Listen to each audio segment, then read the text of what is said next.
Hey, what's up? Com3370. Social media. You gotta love it.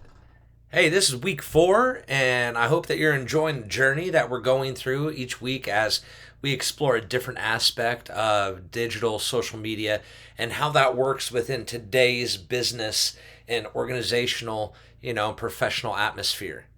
And this week is one of my favorites, man. Social media influencers, digital media influencers, which are a huge thing today. Huge, huge.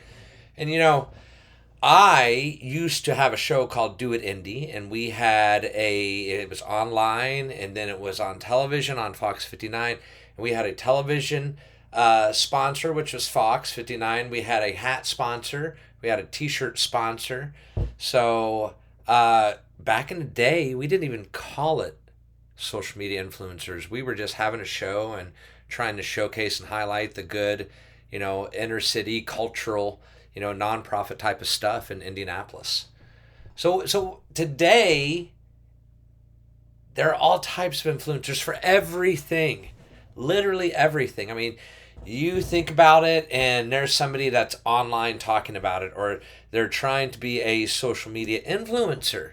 I mean, it's like I hear my nephews, my niece sometimes, or especially my little nephews, they're like, oh yeah, I want to be that gamer guy. I want to be like Dude Perfect and have a cool YouTube channel. And like, it's a thing today. But here it is. You know what? Yeah, I'm going to walk through social media influencers and just talk about them a little bit, and I'm going to begin with what is a social media influencer. So it's people that have built a sizable following on social media platforms, and then they leverage or use their popularity and their platforms to influence purchasing decisions, thought processes and behaviors of certain audiences. And I say sizable, but nowadays there's even something called micro influencers. I know, right? What's a micro influencer? Just someone with not as many followers, but yet they still have a following that to something you're trying to promote or push out, people are listening to them. For sure. There's all types of like groups out there nowadays too like this. So what do they do? Influencers create content, sometimes with products, sometimes without products, and they talk about them and they say what's great or what's wonderful or awesome about them, and they use them. What's different now though than years past?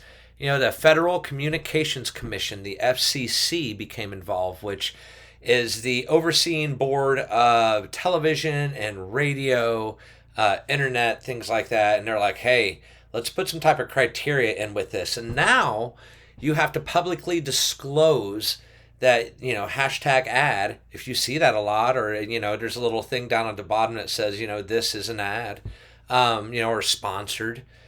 And you have to publicly disclose that now, which isn't a bad thing, but it's just, that these people are getting paid or getting goods or services for, them sharing out to the world. Hey, I love these services. These are like the best cups ever. Mine has Snoopy, and you can get anything on them. Any organization. You can create your own personal services now. It's fantastic. So there you go. Maybe I should be a Tervis influencer. I drink out of them every single day. I have multiple pictures with them.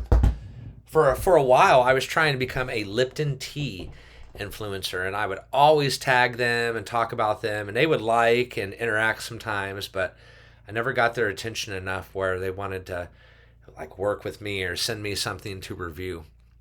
But hey, all right, let's get back into it. So what do? They create content, and this content can include a lot of times like product reviews, a vlog, a video blog, fashion tips, cooking tutorials, travel features, all types of stuff, you name it. What do you collect?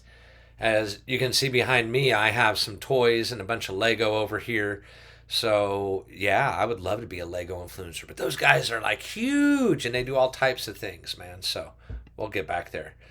So what do? As an influencer, you need to actively engage your audience. You need to respond to comments, messages, create interactive content that works with people, like polls or Q&As, and these things are readily and easily available now. You see click yes or no. I mean, I'm sure you all have seen these like in stories or reels or somewhere across the digital media landscape now. The key with all of this is to just create something that resonates with their followers. And again, it takes a few times to chat, to get your message across to people. So this is just one of the numerous hits and ways that a brand or a company can be like, look at me, I'm fantastic, come and buy my product, the sales increase. I mean, you all get it. So with all of this comes monetization, comes some money. So influencers can monetize their platforms through different types of means. So they have like sponsored content, affiliate marketing, brand partnerships, selling their products or merchandise. There's all types of stuff. You've maybe heard on the radio, use this, code. You've seen, online, click here and then use this special, keyword for, percentage off. I mean, it's all over the place. And that's, again, what they're monetizing it for themselves. But yet this then is when the catch comes. And then hopefully, you as the consumer, oh, okay, I'm influenced by this. I want to buy this or go do this or see this, They're influencers literally for everything. I mean, I'm looking behind me. They're influencers for Lego. They're influencers for college basketball. They're influencers for, these are my dad's like, well, where is it? Over here, whittling. Back there, some wood stuff. They're influencers for everything. They're influencers just for Star Wars, which is over here. Boom, there it is. Yeah, I'm opposite. So you name it, and it's out there. I mean, that's the wild thing about it. And that's, the whole goal.